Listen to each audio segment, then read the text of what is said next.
Welcome, one and all, to the Q&A Hey, session. hey Uh, everybody. it's very exciting. I've never been a part of one of these. I've watched them. I've been in the comments before, but uh, uh, usually it's Hank and Doug. But Doug is on a beach somewhere enjoying himself. So Yes, he is. you're stuck with Yes, he me, is. everybody. I apologize. When we, for those of you who were in the writing sprint earlier, we said you'd get 50% good answers, a 50% chance of good answers. The 50% of good answers will come from Hank. I will be the one just firing off the Well, cuff. I don't know about all that. That we should have said 50% normal sass, but I don't know how much sass you're planning to bring today. So, I'm here for it, honestly. How's Magda everybody doing says, I today? want to be Doug. Yeah. Yeah, How- relaxing on a beach somewhere, writing a book. Sounds nice. right. But Is yeah, he welcome writing, everybody. though? So Can we just start a rumor about him while he's not here that he's actually not writing this week? That this is, I think we just start spreading that rumor. he'll have to show his writing receipts to us with the first event he Right. gets back. Be Right. like, all right, Doug, let's see if you Yeah. actually wrote while you were out there. Yeah. We'll be like sixth grade math teachers. Show your work. I don't know. You didn't just plug that in Google and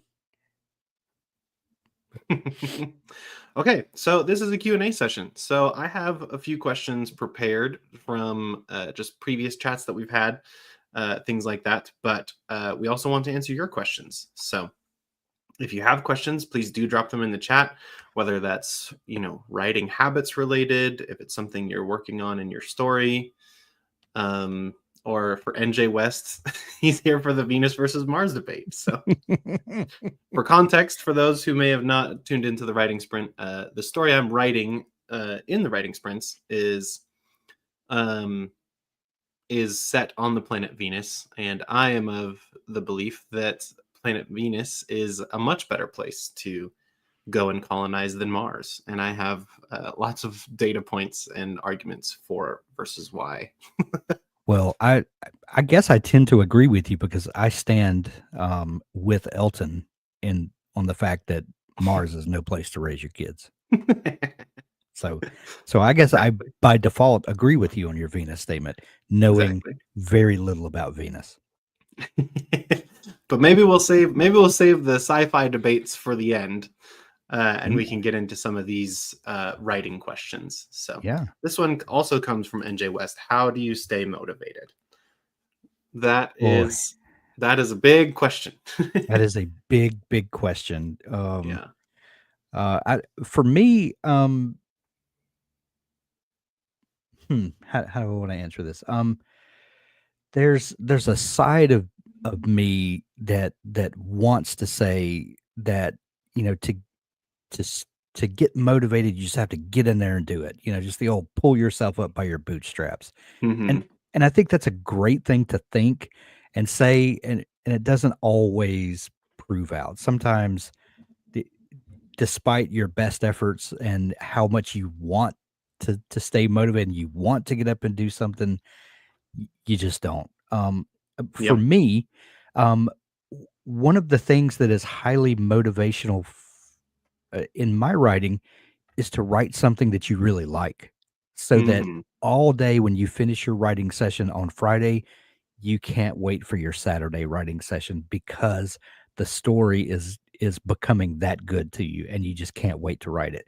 So for me, I would say one of the best motivators is writing something that you really love.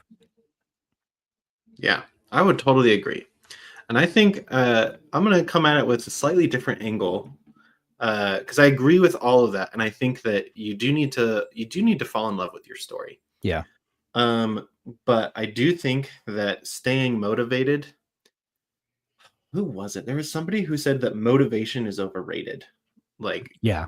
just being excited to do something is not a dependable way to make sure that it gets done. Right. And so there are some like brain psychology hacks that you can do Yeah. that can sometimes help you just sit down and start getting those words in, even when you don't want to, even when you're not feeling it.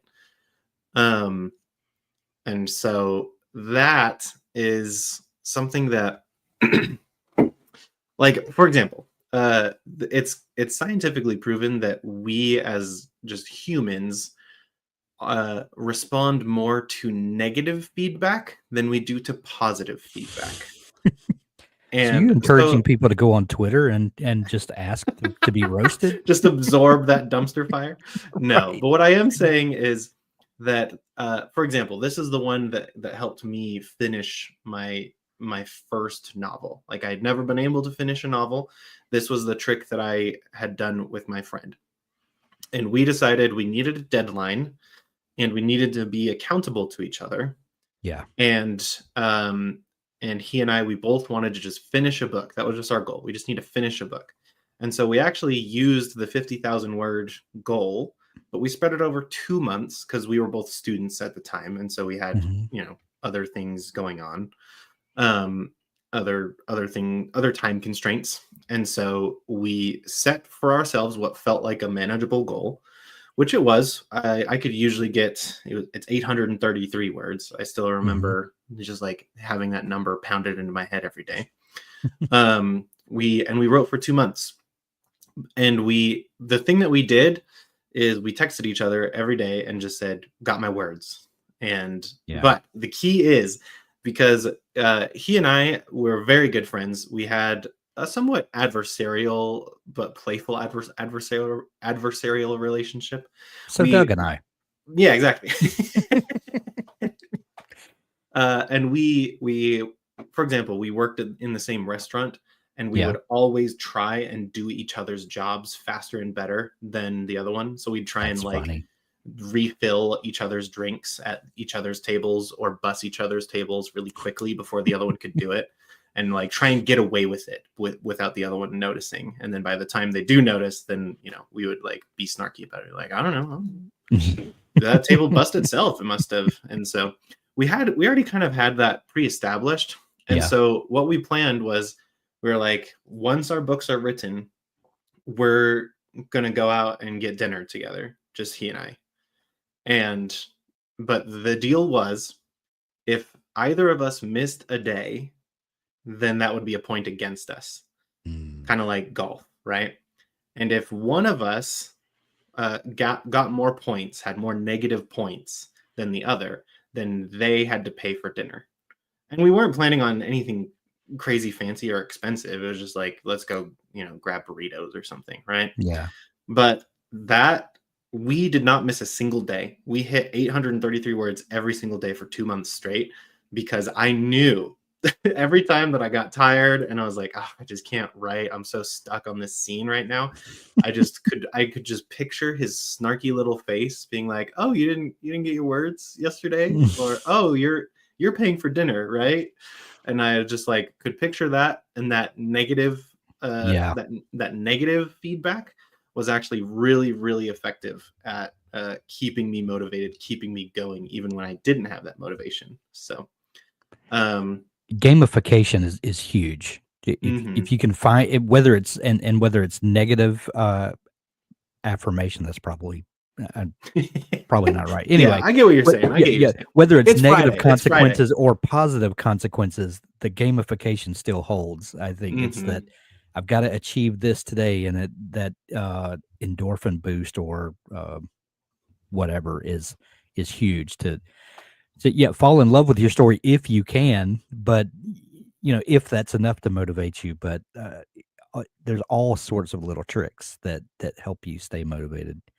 Um, I love I love just having a calendar, and being Mhm. able to mark that off and having a writing buddy like you did is amazing. That's what these daily word sprints, when I click over there and I see everyone in the chat showing up, I'm like, well, I have to get my words now Yeah. because, I don't want to be the only guy over here not Yeah. look at all these people killing it. I don't want Yeah. to be the loser over here not doing it. Yeah. It's Exactly. so much So, fun.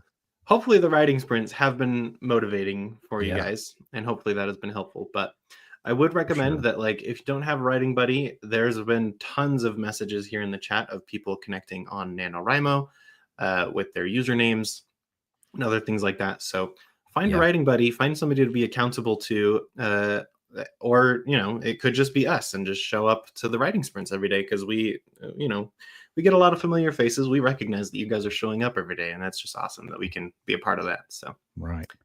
And okay, I think my username on NaNoWriMo is just Hank Garner, just all one. If anyone wants to buddy me up, feel hmm free to. I'm yeah, happy or you can find a to. buddy in Yeah. the Storycraft Storycraft Cafe. Cafe, Yep. Storycraft. storycraft.cafe. If you That's haven't been right. there before, we've mentioned it a couple times for the Yeah. regulars around here, Yeah. but yeah, I saw a question pop in, Robert, if you don't mind yeah. me picking one that Destiny said, nope, sorry. We may come back to Destinies, but that was not the one I was thinking about. David.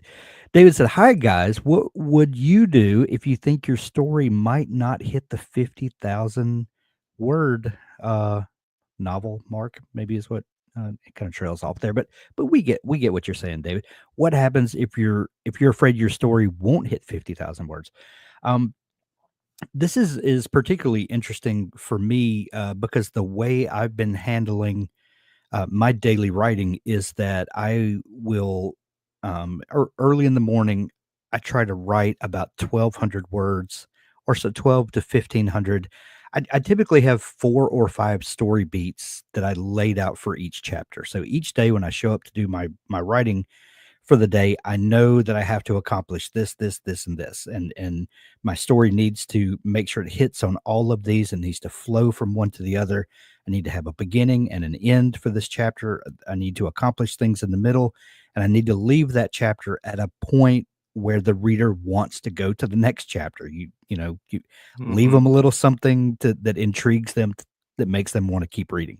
So I kind of write out a the rough skeleton of the chapter where I've got dialogue going on. I'm hitting those action points, or that move the plot along, but it maybe doesn't have all of the detail it could. And then for when writing sprints come around at 12:30 Eastern, I copy what I've written so far into wordsprints.org, and I just start at the top and I go through and I just look for opportunities to add more detail, more color, maybe to beef up the dialogue some more, so that we've all had conversations where you could you could answer the other person in one sentence or two, but that's usually not what we want. Like I've done a hmm lot of author interviews over the last decade, and what you never want is for someone to directly answer your question and then stop talking. You never, because you hopefully ask leading questions that give them the opportunity to not only answer your question but provide context and details and hopefully a nugget of wisdom that the listener can take away with them. Well, the same thing with dialogue. You could have very brief dialogue where some person asks something, the other one answers it. But what you really want is for the things that you plant in your dialogue to open up the story and to tell the reader more about that character that's involved in the dialogue. Hopefully plant some story ideas, some foreshadowing for something that you know is going to come later in the story, some context into this character's past, so that instead of info dumping and telling them about a character, you give opportunities to flesh out that character, to give them flesh and bones, flesh hmm and blood onto the skeleton that you already built.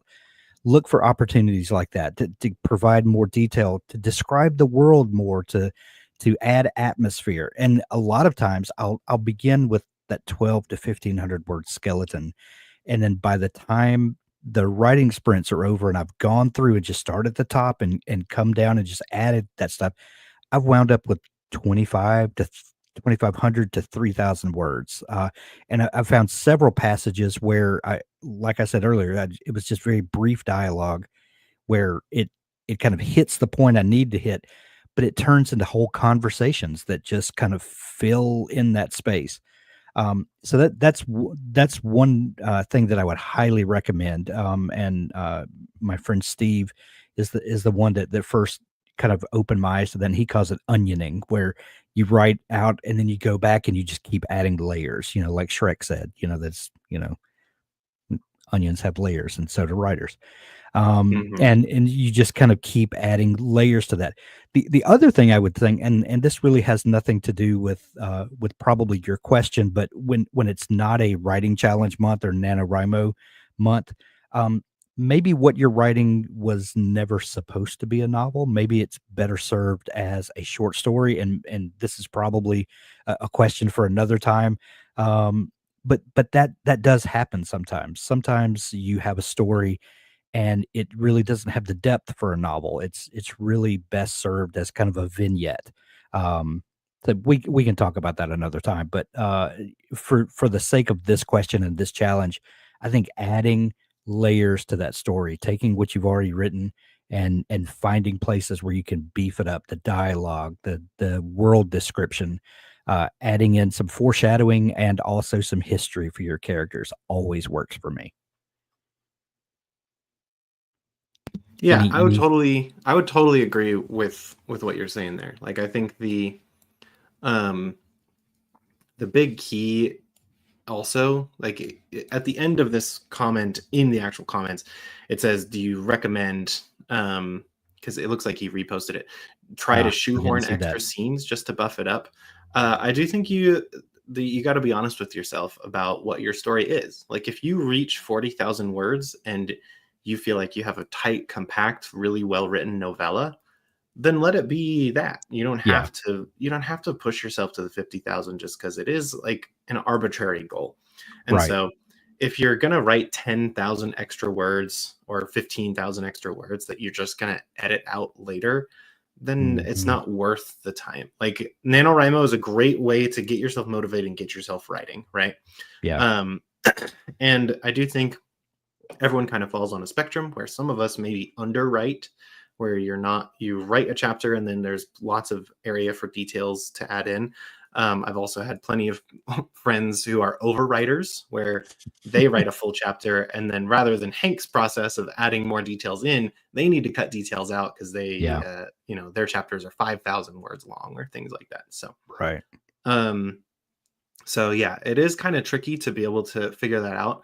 But the best thing to do is, really get feedback on your work. If you have a writing group, if you Yes. have beta readers, anyone who's willing to, I would recommend that you don't give your first draft to a lay person who's maybe just a reader and not a writer. That's just a tough, because, like, a reader is going to always compare what you like your work to a completed novel, and your work is not Right. yet a completed novel. Whereas a writer usually will give better feedback, in my experience, because they can kind of see past the mistakes and the mess and see Yeah. the potential.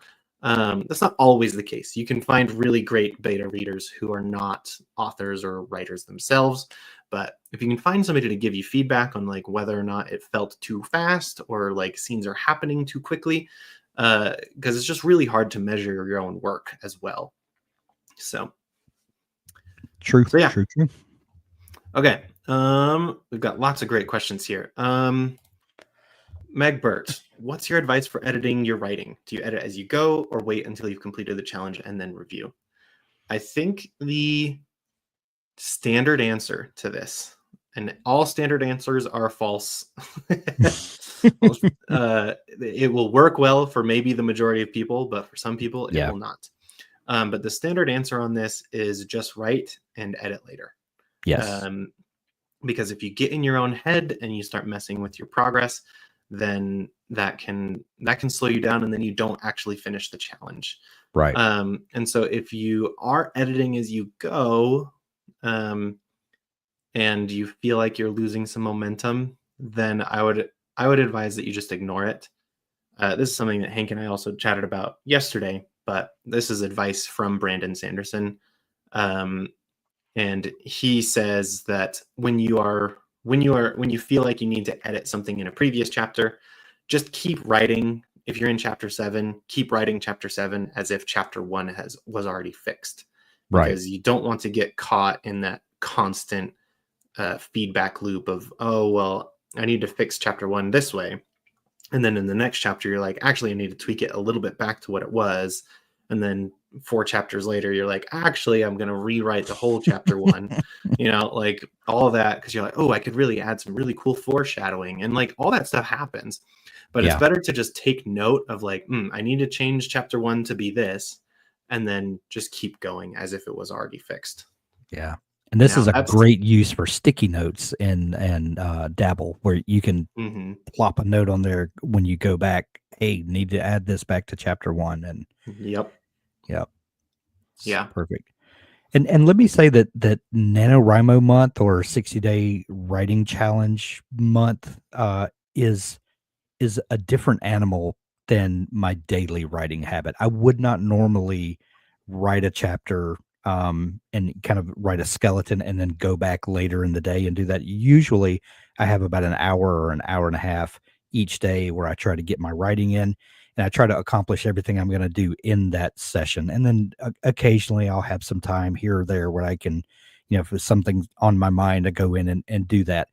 But this is a special time where I have that opportunity to do that. Normally, I would get my writing session in for the day and stop, and then tomorrow go in with my notes for the next day and do that, and then go back from the beginning, when I finish that draft, then start at the beginning and start doing that onioning like I was talking about. But this is a special month, and we've got a couple of times during the day where I have the opportunity to sit down and do that. So I'm taking advantage of it. So I think I'm learning some new ways of doing it now, but that doesn't necessarily mean I'm going to have 2 big writing sessions a day where I'm doing that. right. But I do think there are some things that I've learned about myself and my own creative process this time that I will take forward, just maybe not implemented the same way that we are now. Yeah, and your creative process will evolve Yeah. as you just write more. You'll kind of Yeah. find your stride. So, Yeah. uh, the it's not an amazing answer, but our answer, I guess, is find your own process. Yeah. And the way to do that is to kind of experiment. Yeah. Experiment with not editing and leaving it till the end. See how you feel about that. If you feel Yeah. good, you feel like you're making progress, then stick with that. If you feel like, these scenes are so messy and I just kind of want to spend 10 minutes to clean them up once I'm done with the sprint, then try that and see if that works. And Yeah. your process will evolve over time. So Right. great question. Yeah. And remember, at the beginning of this, we promised you 50% good answers. I feel like we're at like 67% now. So Exactly. it's a So we bonus. are above average right now. Right. Okay. Quick question here from Kamina. What are we allowed to publish? It sounds like this is talking about um,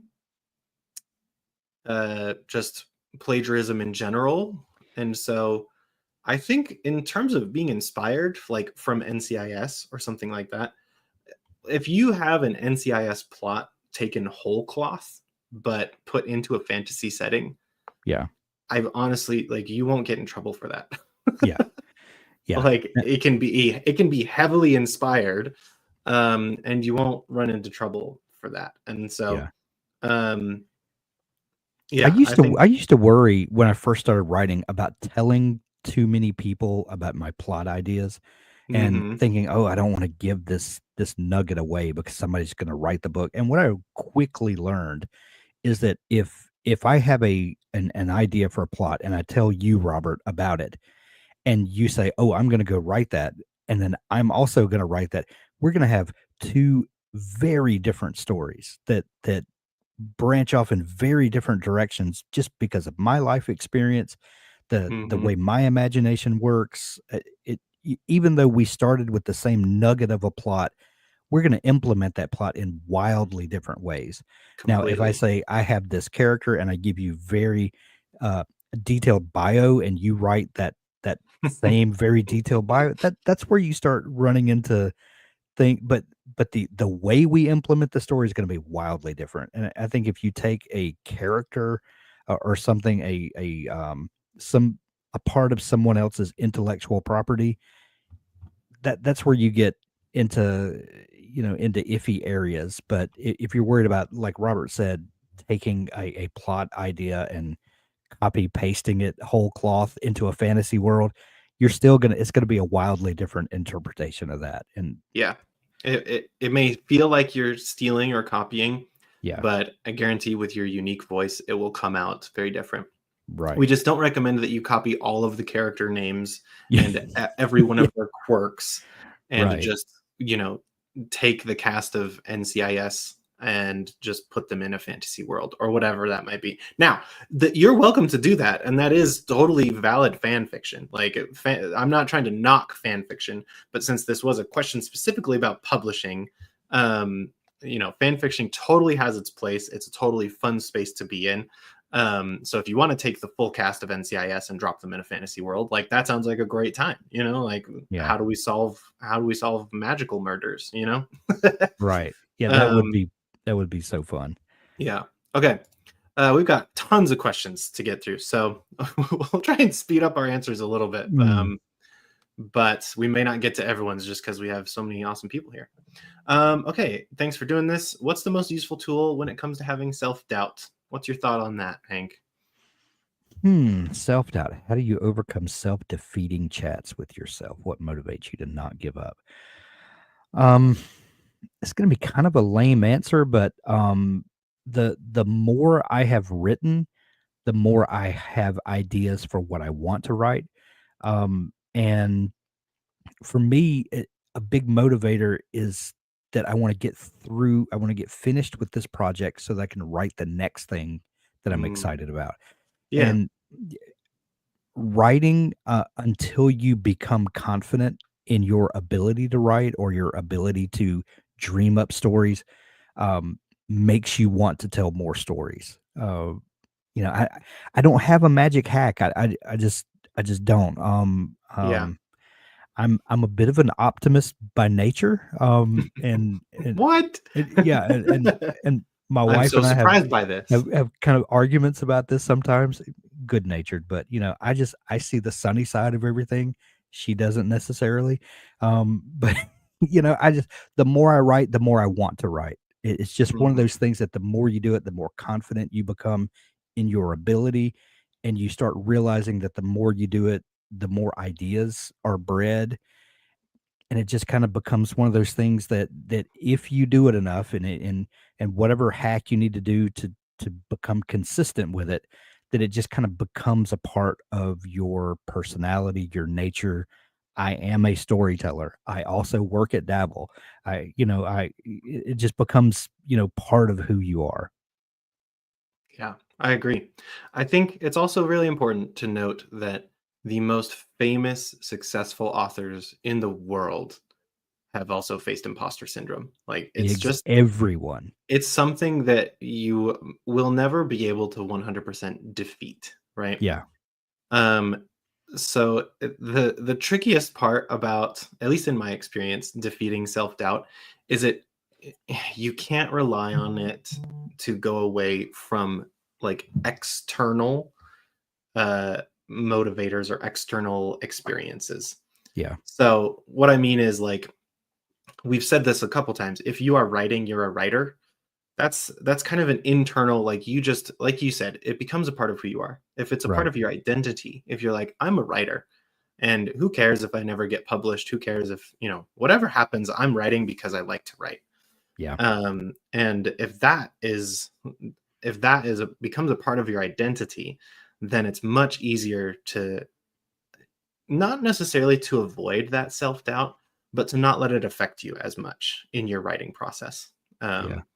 But you're not alone. Everyone has felt that way in terms of that self-doubt. And for me, especially, like, I think having NaNoWriMo or a solid goal of, I'm going to finish my first novel, like, when you finished your first novel, you can kind of then, finishing a book feels like this impossible task until then, but then Mhm. once you finished it and you realize, oh, that wasn't impossible, I can do Yeah. this, then it really makes it feel like, oh, I can do it.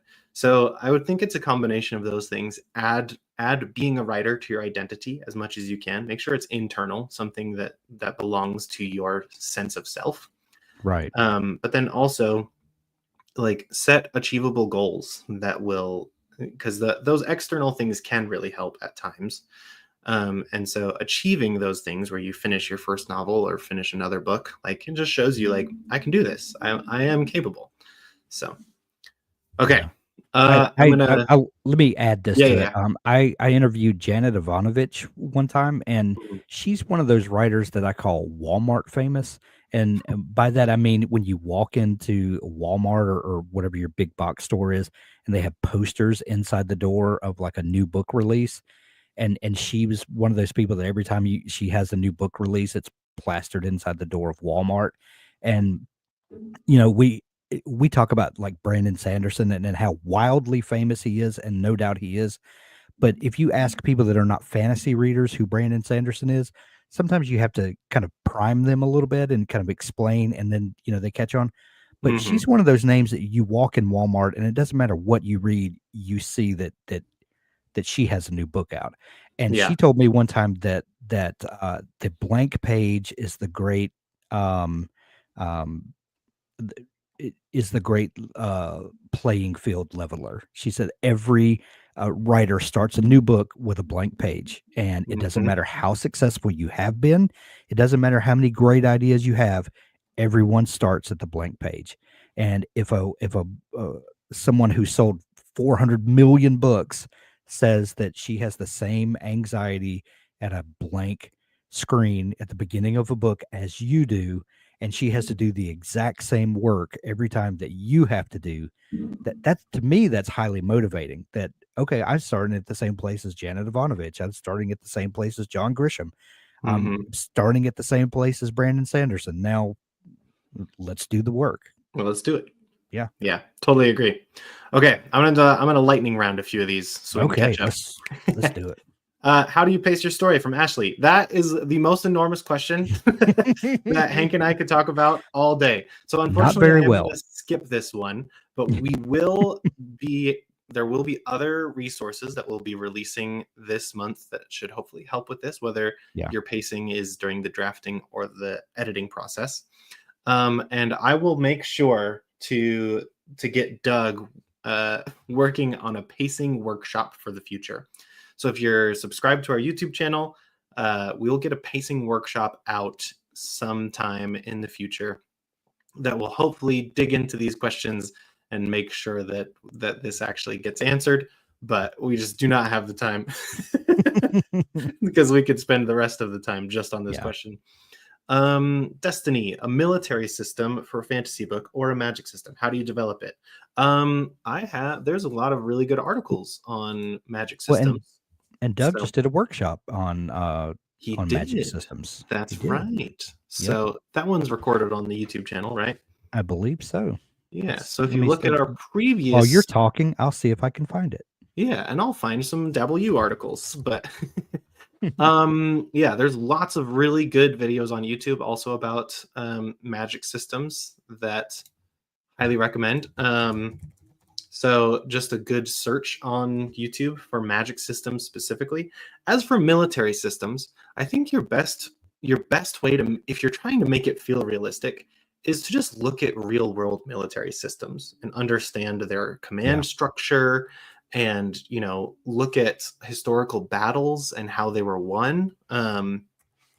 It's that kind of thing where I think people are always going to compare your military system to real world military systems, and you're never going to get it 100% correct. Yeah.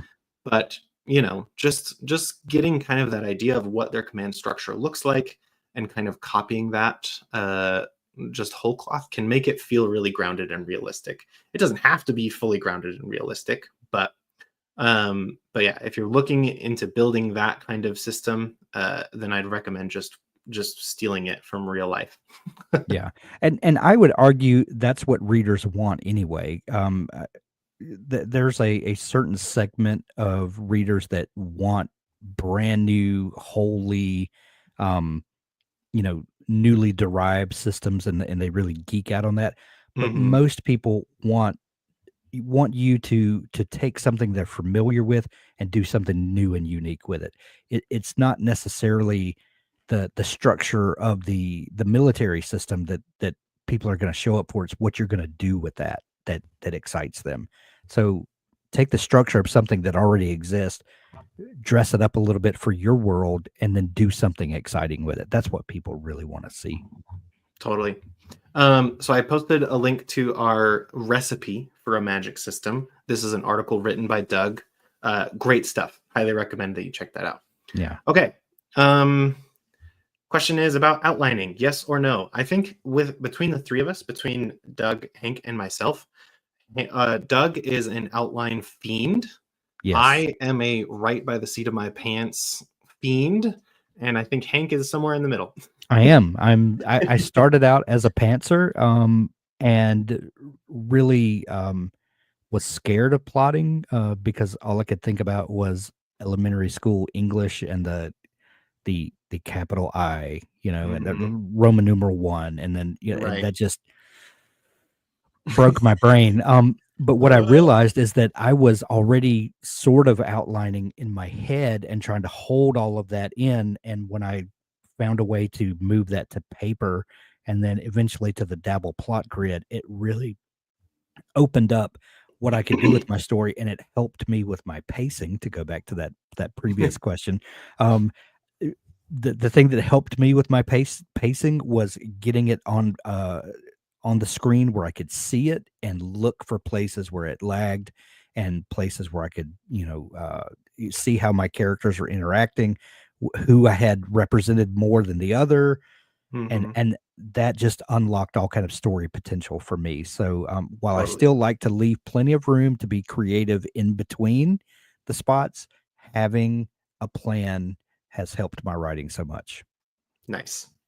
Yeah. So Sonia, you got to figure out what process works for you, and it will probably change throughout time. Yes. As Hank just illustrated. Yeah. And it is, and no matter which side you land on, it's not wrong. It's just what is working for you. That's the only thing that matters. Totally. Okay. What do you do when you have ideas, but you don't know how to transfer them to words and increase your word count? I think I'm understanding your question here as you have ideas for your current story, but you're not quite sure how to integrate them. I know that, again, I've consumed a lot of Brandon Sanderson content. I took his class. He gave me feedback on my work. And so I draw You've been a lot to of supper at his house. We get it. Yeah. We get it. You I had draw a lot Thanksgiving of with him. Yeah, I draw a lot of writing wisdom from him and want to make sure these ideas get back to him. But he literally just has an ideas journal where if he has an idea that doesn't seem to quite fit his current story, but like kind of came from that story, he has a journal of ideas where he just writes them all down. And then he can go back there if he's like, oh, this is a cool idea for a magic system or a character quirk or motivation and that kind of thing. So I think maybe not all your ideas have to fit into your current story. Yeah. I do the same thing, but I have a Dabble project that's just random ideas. And I wrote a scene, I think it was 4 years ago, and it didn't seem to fit anywhere. I didn't know it was. I thought it was going to be the opening to another book or something, but then I couldn't figure out where to go from there. And it was just this weird scene that just didn't seem to fit anywhere. But I had this great vision of it, so I wrote it. I stuck it in my random ideas Dabble project, and it's just been sitting there for like 4 years until I started writing the book I'm currently writing, and I started to realize that this would be an amazing prologue to that story because I could see how a couple of decades later the story that I'm telling now, like it could jump right to there and it perfectly fit. I was like, there's 1,500 words that I'm so glad I didn't throw away because it perfectly fits here. And I realized the characters that I'm telling now, these are those characters. I just didn't know it at the time. And Totally. boom. Yeah. Yeah. So make sure you don't lose those ideas, but also Right. don't try and just force them in. Yeah. Okay. Bree Blee says, writing a romantasy story has personal stakes for the main characters. How do I show but not tell their burgeoning connection? I think, and you can correct me if you think I'm wrong on this one. Okay. I think show don't tell is great advice for the editing phase.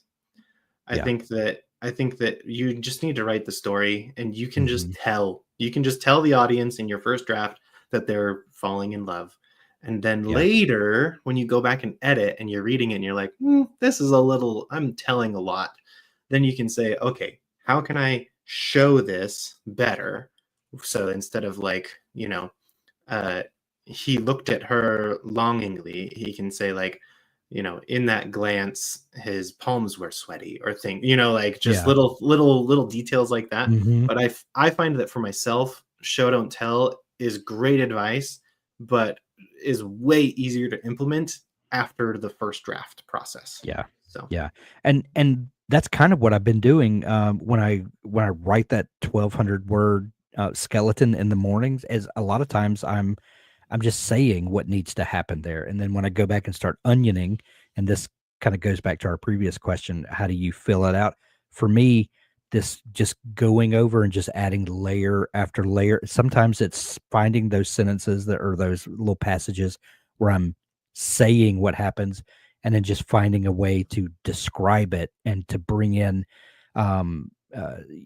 different, aspects of the world, or adding mood, and just finding ways to add texture, and that has worked for me. So, yeah, mhm, I've been doing that almost on a daily basis, but it's just the rewriting, like you said, first draft, to get all of these things that are told to you about do this, don't do that, never use adverbs, all that.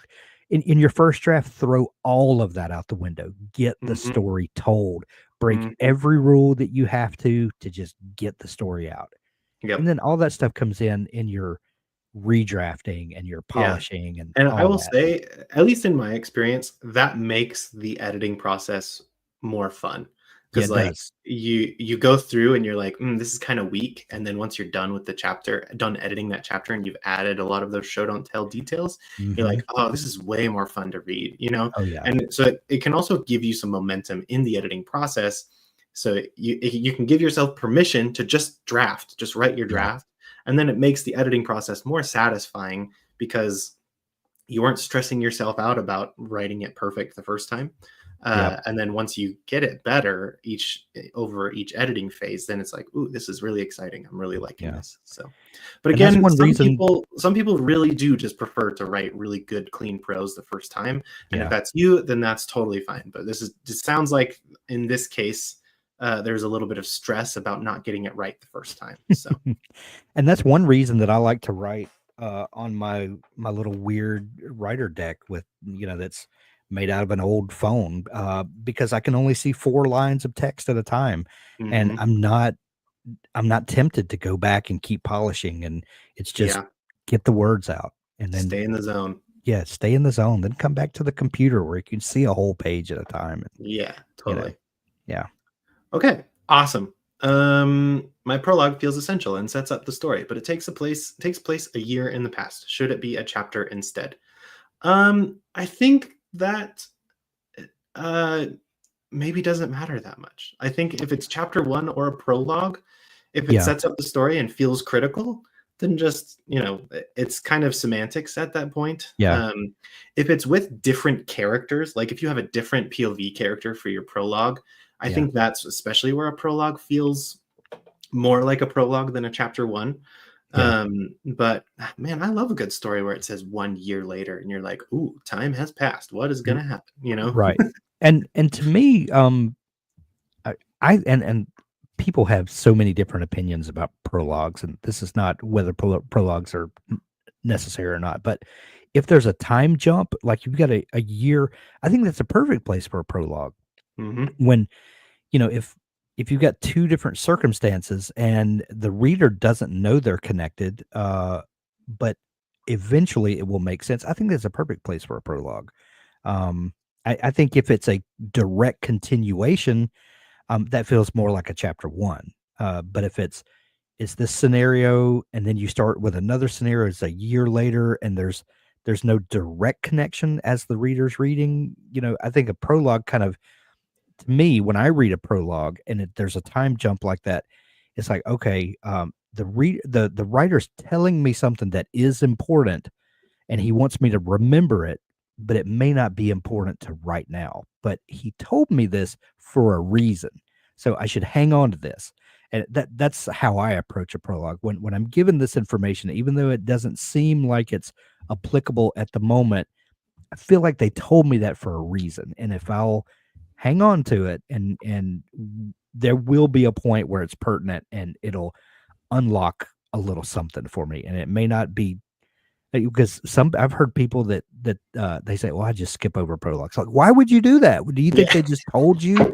They just wasted Yeah. 2,000 words to. It also there is also something to consider with genre Yeah, conventions. So absolutely. if you're writing an epic fantasy, Yeah, they almost expect a prologue, your right. readers in that genre. So also keep Or that in mind. Brandon Sanderson, 6 prologues. You Yeah, never know. exactly. He'll release multiple prologues throughout the book to you. So Right.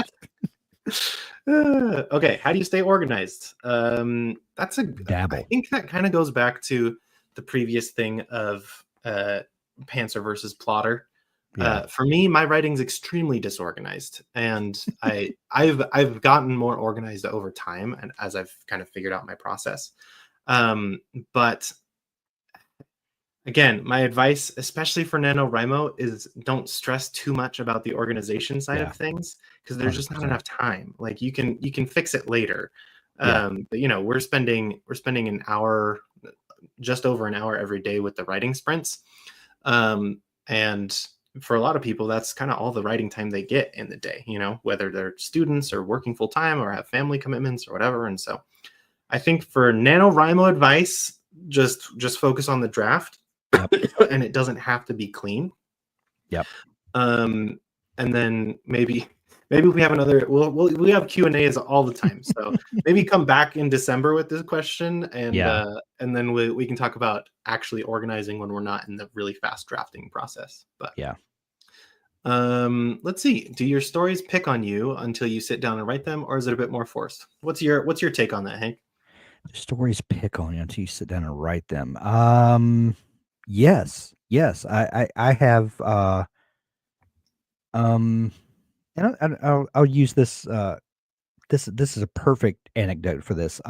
I was going to write a cozy mystery novel for this writing challenge. I had an idea that I'd been thinking about for a couple of years, and I was thinking that I really wanted to write something kind of like an Agatha Christie mystery, which is now kind of all those type stories kind of get shoehorned into cozy mystery. But I wanted to write something like that, and then as I got to working on it, I had a whole plan laid out, had a whole outline written, and I found that I just wasn't passionate about it. Like I do want to write that story. I think it'll be Mm-hmm. good. I think it'll be fun. I think a lot of people will like it, but I just didn't feel passionate about it. But when we started doing our writing sprint Wednesdays, I was telling Doug one day, I've got this crazy idea for a story. I have no idea where it's going to go, but it's just like I had a dream, and this like provocative line came to me, and it just wouldn't let go of me. And so I told him, I'm just going to use our writing sprint Wednesdays. I'm just going to work on it and just kind of see if it Yeah. ever goes anywhere. Well, I got to planning the novel challenge book, had it all laid out, but every day when I would start to work on it, I would be reminded of this other story, and like, that's what I really want to write. And I Right. finally just gave in one day and said, I just scrapped the novel that I was going to do, threw it away. Well, I didn't throw it away. It's in a dabble project sitting there waiting for me to write. Yeah. But this one would not leave me alone. And so I was like, why am I fighting against this? I've got a story that wants to be written. And my subconscious has been working on it all this time. Let's write this story. This is what I'm passionate about. And it has flowed Mhm. every single day. So when you Yeah. find one of those projects that won't leave you alone, pour your energy into it, because those are the ones that are going to be easier to write. Yes. Kind of related, that I think is David's question here, where he says, can you say something about temporarily scrapping your novel idea and going for 50K unfinished scenes to be used in a novel later? I'd say totally. In Yeah. relation to what Hank just said, I swapped my Nano idea on day 3 of NaNoWriMo, because I was in the same situation where I was trying to force a story out, and it was stressing me out. And I had this other story just like bugging me in the back of my head, and I was like, Mhm. okay, I'm just gonna write that one. Now, Yeah. am I still counting the words that I wrote on that Of first story? course. Absolutely. Right. So there are no rules with your 50K. You just Yeah, get those words out. And so that's right. yeah, let's see. Any other thoughts on that, Hank? I totally agree. I think I beat that, question last time. Yeah. Yeah, Okay, we've got lots of awesome responses to each other's questions here. amazing. Um, this is just a funny one. Chloe says, character in my story is a modern witch who basically has to inhale caffeine to make her magic work. So just a So writer then? so she's just a writer. Okay, let's Here's the see. magic. Okay, NJ West, how do you go about getting to know your characters and giving them a voice that is not yours? Whew, big question. Big Big question. big We'll try question. and be as brief as we can on I'll this one. I'll give you a very practical thing that I do, Mhm. and maybe this is helpful or not, but when I start a new book, I almost always start by writing 2 or 3 chapters that may or may not get used in the book, but I just kind of, envision my character, envision them in their normal everyday life, think of some sort of conflict to put in their way, and just start writing it, and I get a feel for them, I get a, um and it's rarely anything that I have to sit and think about this character, just as I start writing them, they kind of inhabit the it's so weird to say out loud. It's so much about writing is so weird when you say it out loud, but I Mhm. kinda do that, and I just kind of wait for them to come inhabit the story that I'm writing, and I kind of write until I feel like I know them, and then a lot of times I'll kinda go back to square one. I'll go, "Okay, now that I know this character and I kind of get a feel for how they're gonna react to things, now what can I do to this character?" Yeah. Yeah, I think that's a really good hack. If I add to this, then we'll be answering this question for the rest of the time.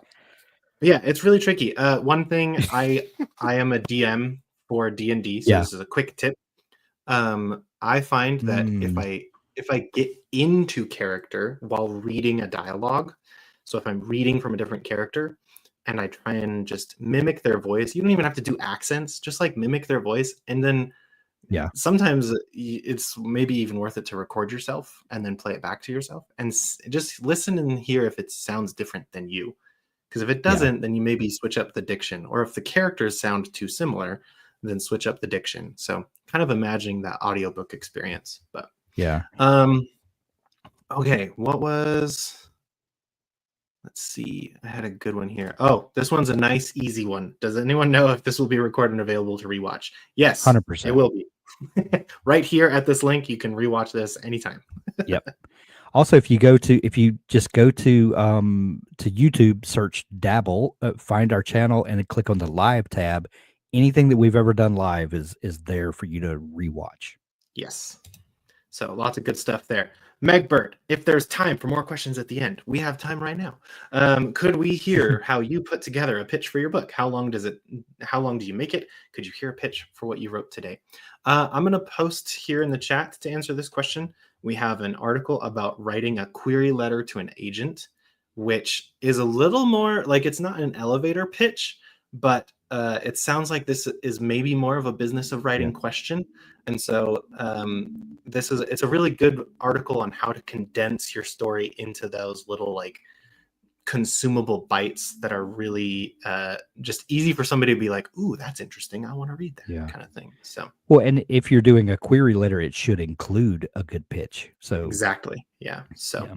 there are some businessy bits in the article, but the kind of the meat of the article is about how do you condense to your high concept of your novel and other things like that pull readers in, because you need the first thing you need to do if you're going traditional published or self-published is you need to pull in a reader.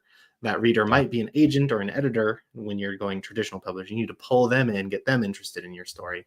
Or if you're doing self-published, then obviously it's the readers who will be buying your book. So Yeah. And if you go to our YouTube channel and look for the 60-day challenge shows, if you go back to episode 1 where it's Doug, Josh, and I, I give a full pitch for the book I'm writing in that episode, so you can. But the 2 sentence pitch for mine is Buddy Deadweiler sold his soul to the devil at the crossroads. Now he wants it back. Oh yeah, So I love that pitch. It gives me chills every time. Now he wants it back. now he wants it back. Yeah. Very good. Okay. I'm just going to highlight this comment from Jacob because this is our live stream and we can talk about our boss here. So, Heck yeah. Come on in, Jacob. He says, I'm finally writing and can see how horrible my writing is now instead of imagining that it might be good. But I also know I can come back and edit later and keep working on it until it is good enough. And That's right. I just wanted to highlight this because we've kind of talked about this a lot, but you really do sometimes have to get out of your own way and just let your writing be bad and just let it be messy. Especially for NaNoWriMo. So yeah. And who's the writer that wrote Bird by Bird? Anne Lamott. She has that famous quote to give yourself permission to write a bleepy first draft, and yeah. Okay, we've got B. This is just more of a fun question. How many story ideas do you think Stephen King or Dean Koontz have sitting around not finished? More than they will ever write. Yeah, thousands and thousands. Yeah. I think Brandon Sanderson said in order to finish his whole series, he's going to have to write until he's like 79 or something like that. So yeah, and that's just the ideas that he's committed to. Oh yeah, and I guarantee you, he said that before those 4 surprise novels that he wrote during COVID. Yep. Which just tells you that every day more ideas come. That and at some point you just realize I'm just never going to tell all the stories I want to. And totally. It's kind of sad. Andy asks, how many drafts do you usually write before reaching the one you decide to publish? What's your thoughts on that, Hank? Usually about 3. And the more I write, the better my first drafts are. And then usually by the end of my first draft,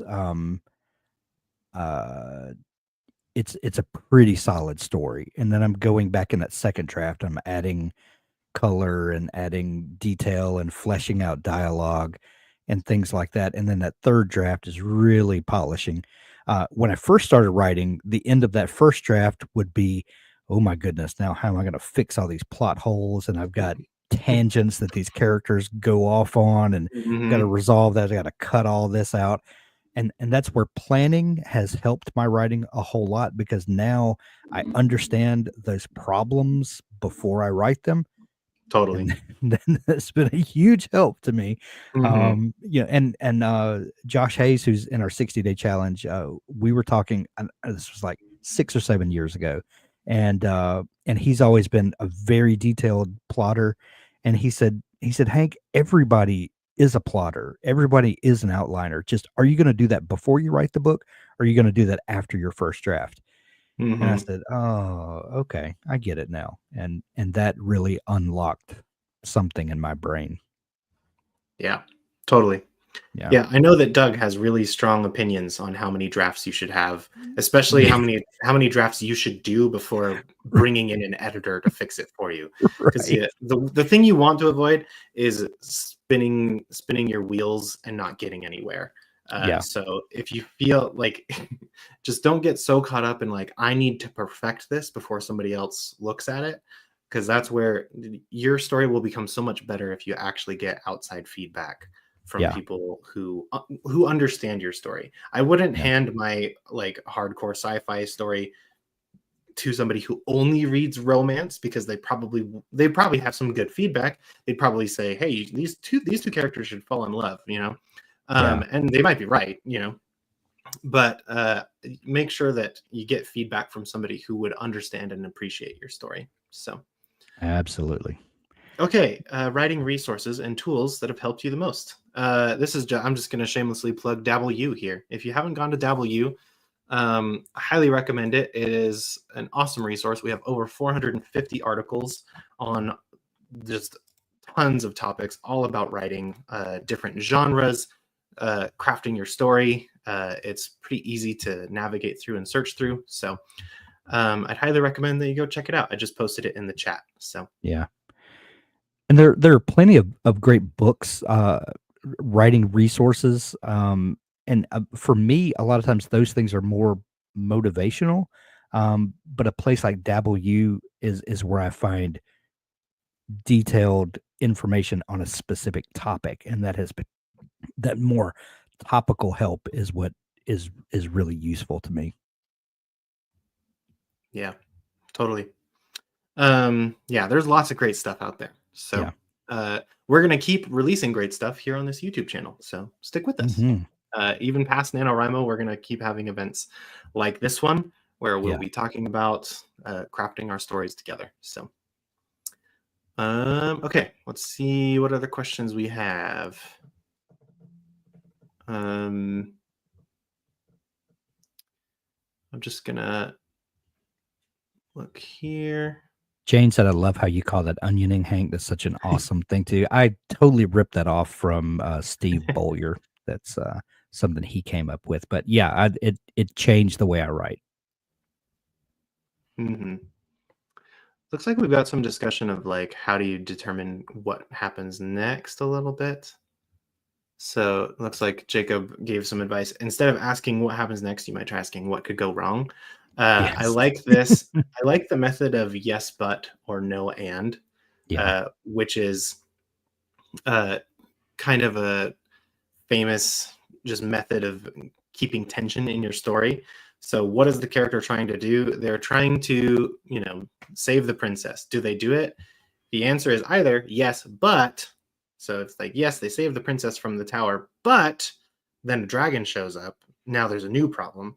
Or no, and so it's like they weren't able to save the princess, and now she's been teleported to, I don't know, one of the 9 hells or something. Yeah. Like Yeah. we've lost her to another dimension. And that Yeah. keeps up the tension.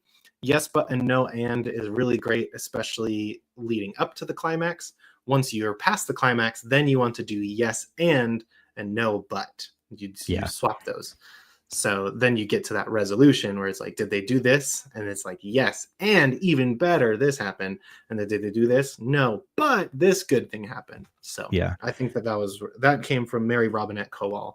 She Yeah. talks a lot about that method. So I'm a huge proponent of making characters that people love and want to root for, then give that character something that they want to achieve, and then put every obstacle in their path to keep them from achieving that.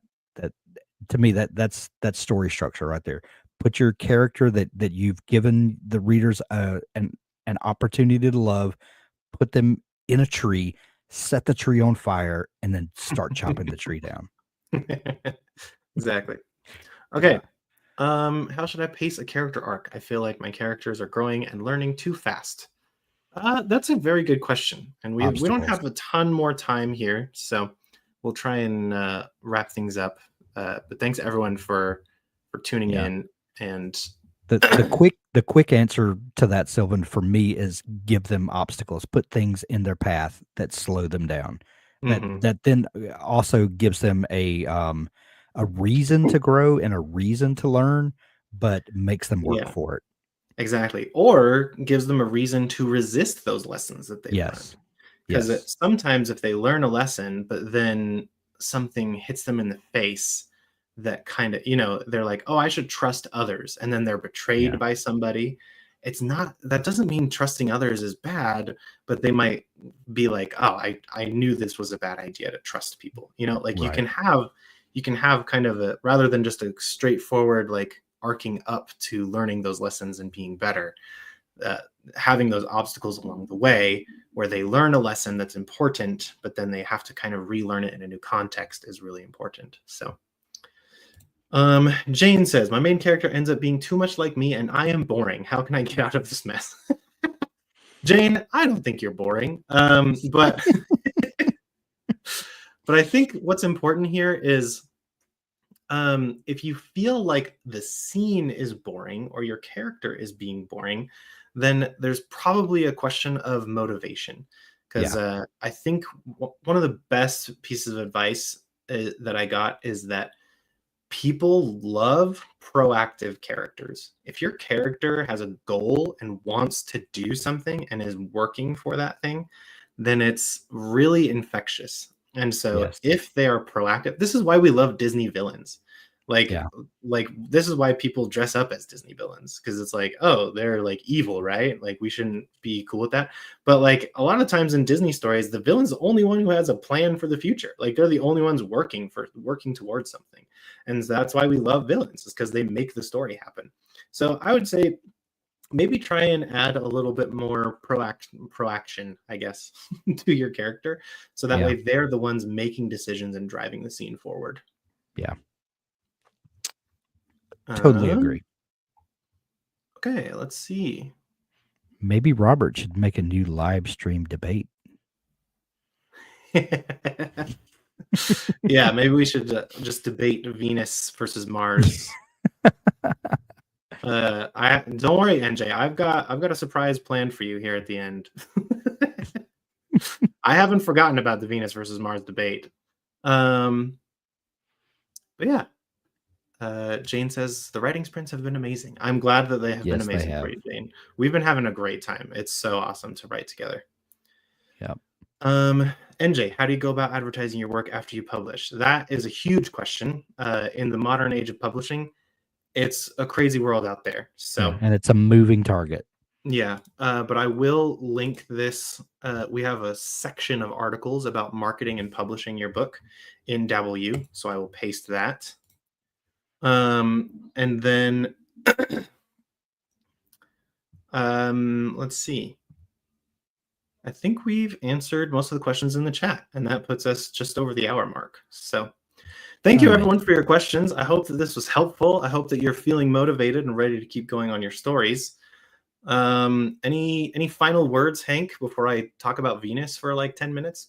Man, just keep the words going. You know, we're 8 days into the writing challenge now, and hopefully you're starting to develop a habit. You know, our writing sprints are the same time every day. That begins to be habit forming. Keep that habit up. Find ways to fall in love with your story. Just keep showing up and doing the work. There's plenty of motivation here. We're going to keep bringing you as much as we can. Lean on each other. This is an amazing community that has formed, and keep it going. You weren't joking. I was not joking. But yes, I echo Hank's words there. Fun story here is for a family reunion, we had a PowerPoint night where we had to present PowerPoints on whatever topic we wanted. And what do you know? But I have a PowerPoint prepared for this debate. I love it. That's amazing. I will, Hank, you are welcome to leave. You do not have to stick around for my sci-fi shenanigans. Same goes to everyone else. This is Friday. I'm just here to have fun. So you know what? If you want to debate me on Venus versus Mars, then please do stick around. But by no means are you required to. Megbert says, I need a copy of this slide deck. Screenshotting this right now. Like we said, it's Fun Friday. We're just here to have fun. Yeah. So yeah, without further ado, if you'll allow me to indulge, Hank, I will go into this. Go right ahead. Thank you all for joining us today. I'm going to step off stage and absorb this amazing science lesson. So have a great weekend, y'all. See you next week. Thanks, Hank. Okay. So, Venus is the new Mars. I won't take too much time here. This is very gratuitous, but hey, it seems like most of you are in this with me. So let's proceed to the next slide. Space problems to solve. So we're talking about colonization here, right? We're talking about long-term living on another planet in our solar system. Huge problems to solve. Here are a few problems that we need to solve. Temperature. We don't do well as human beings when it's too hot or too cold. Radiation. The sun is a deadly laser, as a great man once said. It's like, yeah, a million nukes constantly trying to kill us. Food.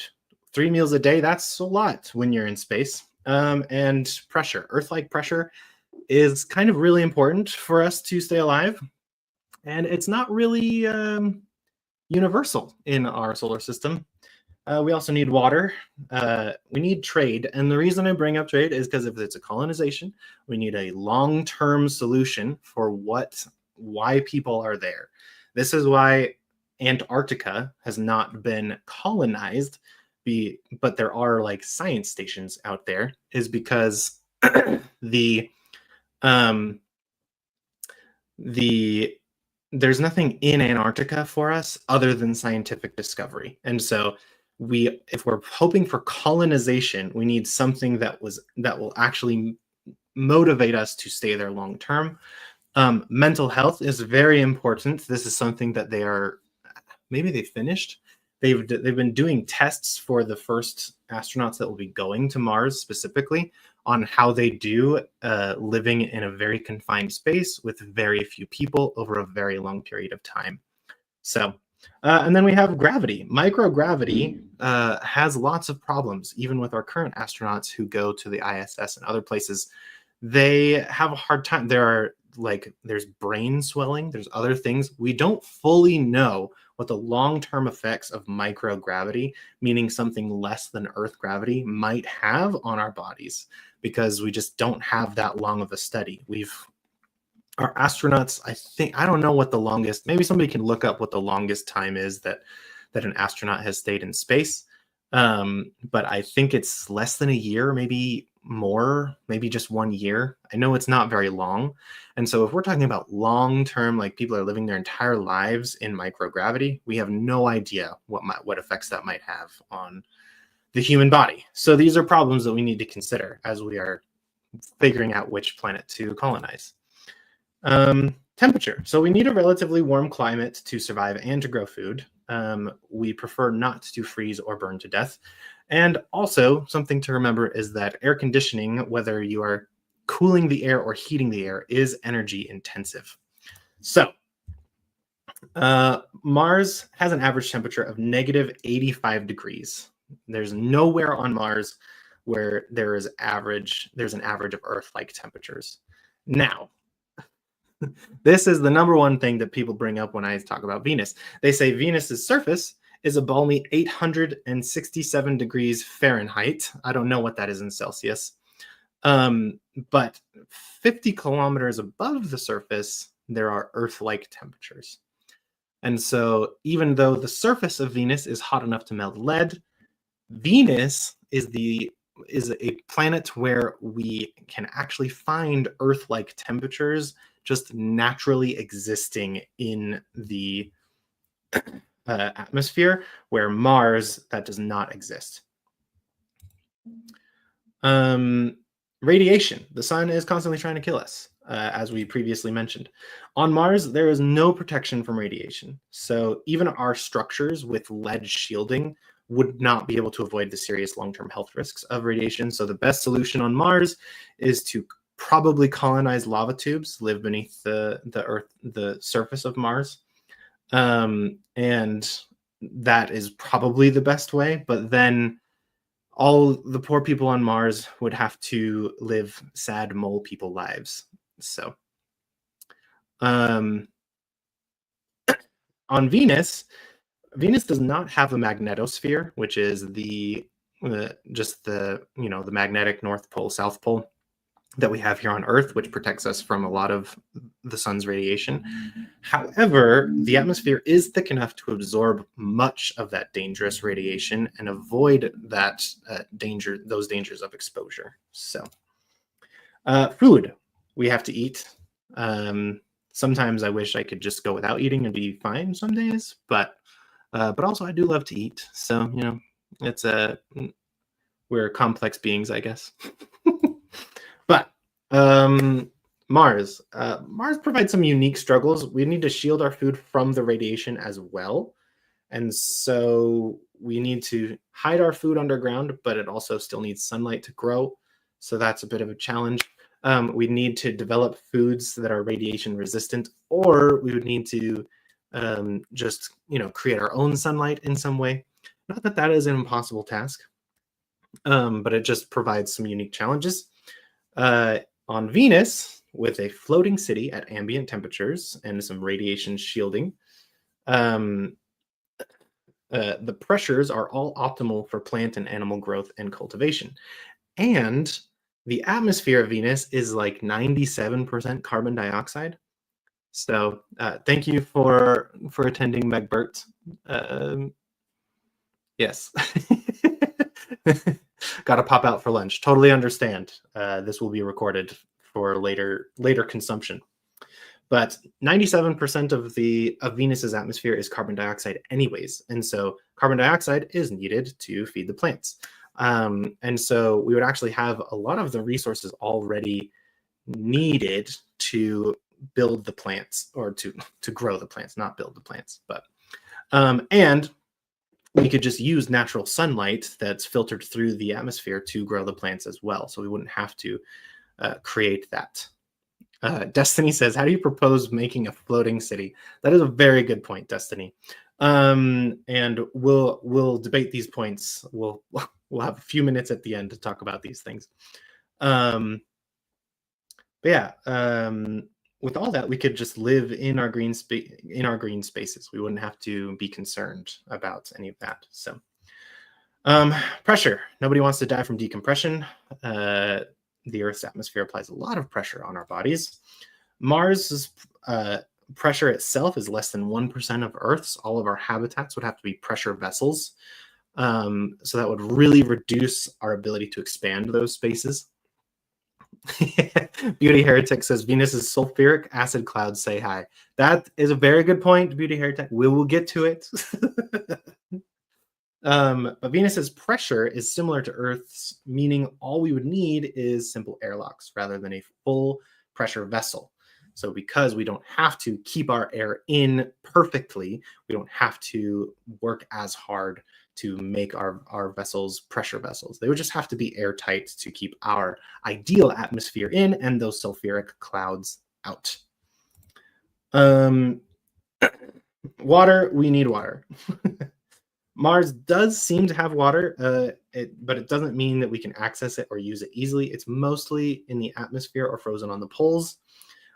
Polar exploration is hard enough on Earth, and so the best solution is probably a closed water system. Now, Venus has nearly no water, meaning the best solution is the same. So this point is kind of moot, but it's neither good for either option. Trade. Long-term colonization requires trade. What resources can be found that would be valuable? Mars. Mars does have natural resources, but nothing that wouldn't necessarily be easier to get from Earth. Trade and mining would be relatively more costly to set up because of the need for pressure vessels and that type of thing. On Venus, one of the best materials for space travel is carbon fiber because it's light and strong. And again, carbon dioxide, it's 96.5% of the atmosphere. And so the process requires the process to break carbon out of carbon dioxide requires high pressures and high temperatures, both of which are abundant on Venus. Venus could usher a golden age of space exploration as well as build more Venusian structures. Now, that's all extremely hypothetical, that if we could create some kind of sci-fi carbon capture device, then the carbon that we would be using from the atmosphere could potentially be something useful for us in the future. But that's very sci-fi. This is not a well-founded point. It's just an idea of what the trade might be. We're talking, hundreds of years into the future type of thing. Mental health. We don't do well without space to move around in, green spaces, sunlight, etc. We already talked about sad mole people living on Mars. Venus, we could have sunlight for 2 days straight. Something interesting is Venus does not rotate very quickly, but the atmosphere does. It rotates at about every 48 hours, the atmosphere rotates around the planet. And so we would have 2 days roughly of straight darkness and 2 days of straight night, which is just a really fun sci-fi thing to think about.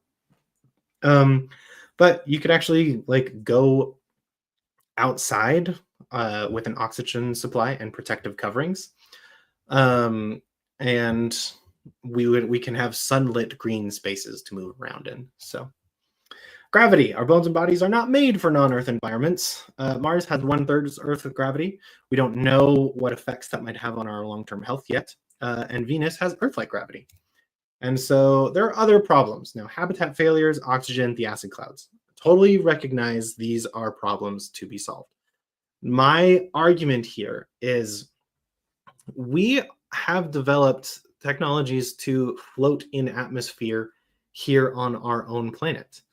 And our atmosphere is not as dense as Venus's. And so, because Venus's atmosphere is a kind of a denser soup, we would have more buoyancy to work with than what we do now.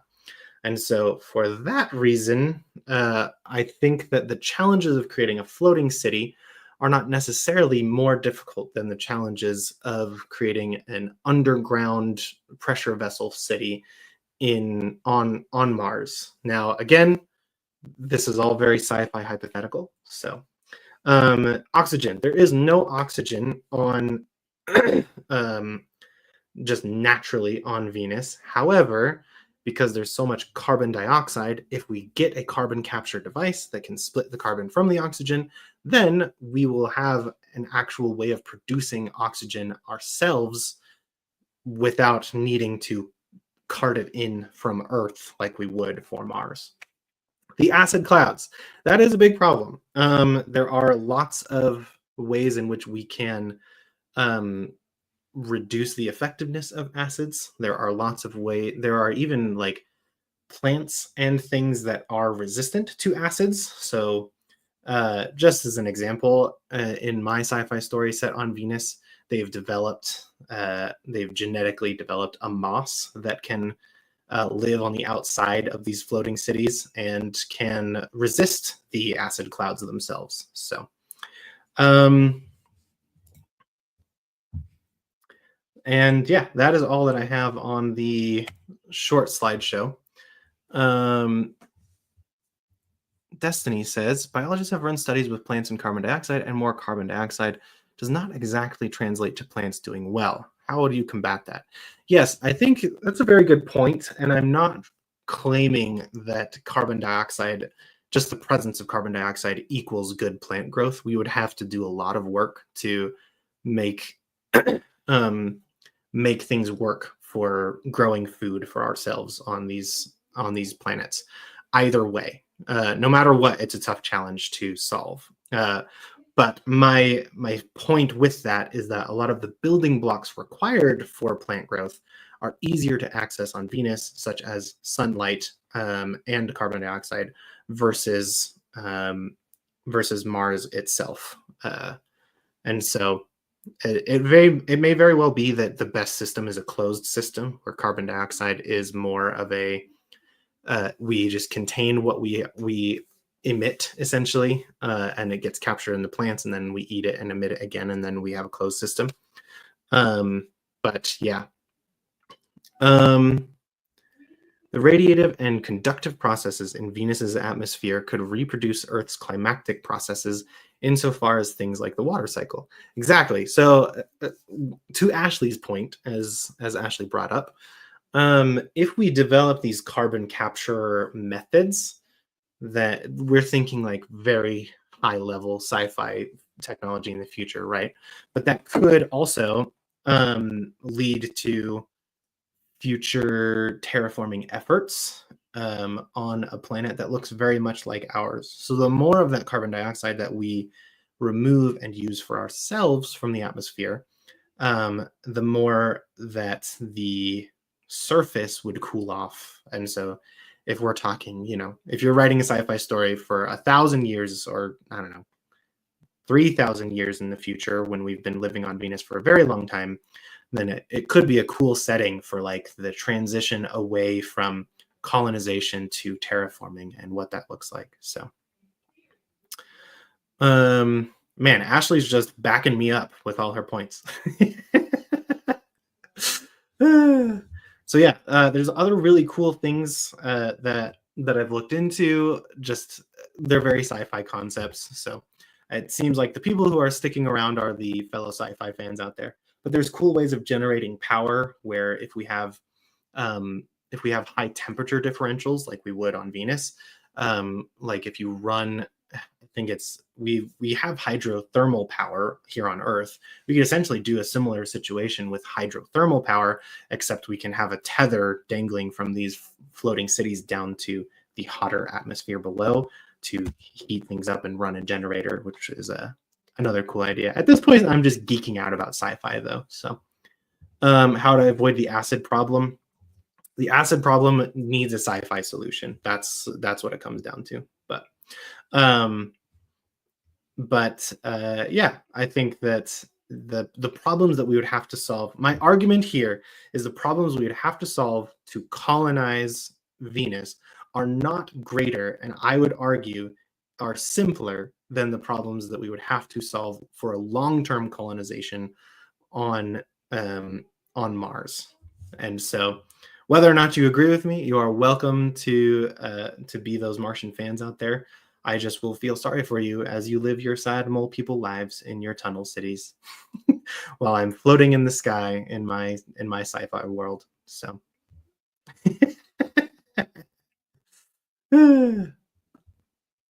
Thanks for everyone for sticking around. I hope you enjoyed this fun Friday segment. Destiny says, not a big sci-fi fan, but I appreciate it, and it's fun to debate natural resources point, as that's your degree. Oh, awesome. You would probably know way better than I would. Very great arguments. Thank you. It's amazing what the power of a PowerPoint with literally no cited sources can do.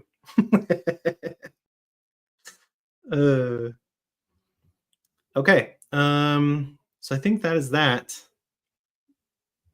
NJ says Mars would probably be easier to terraform if that is the end goal. I see what you're saying. I understand.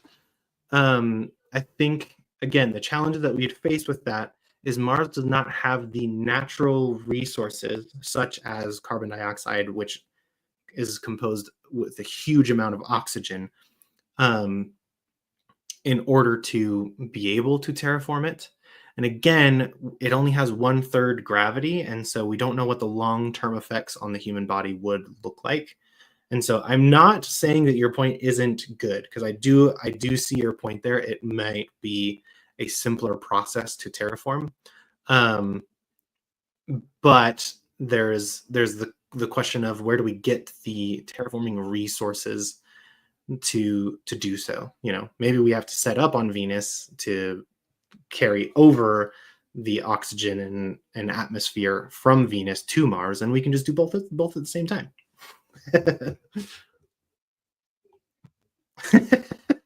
Ashley says, do a science section every week.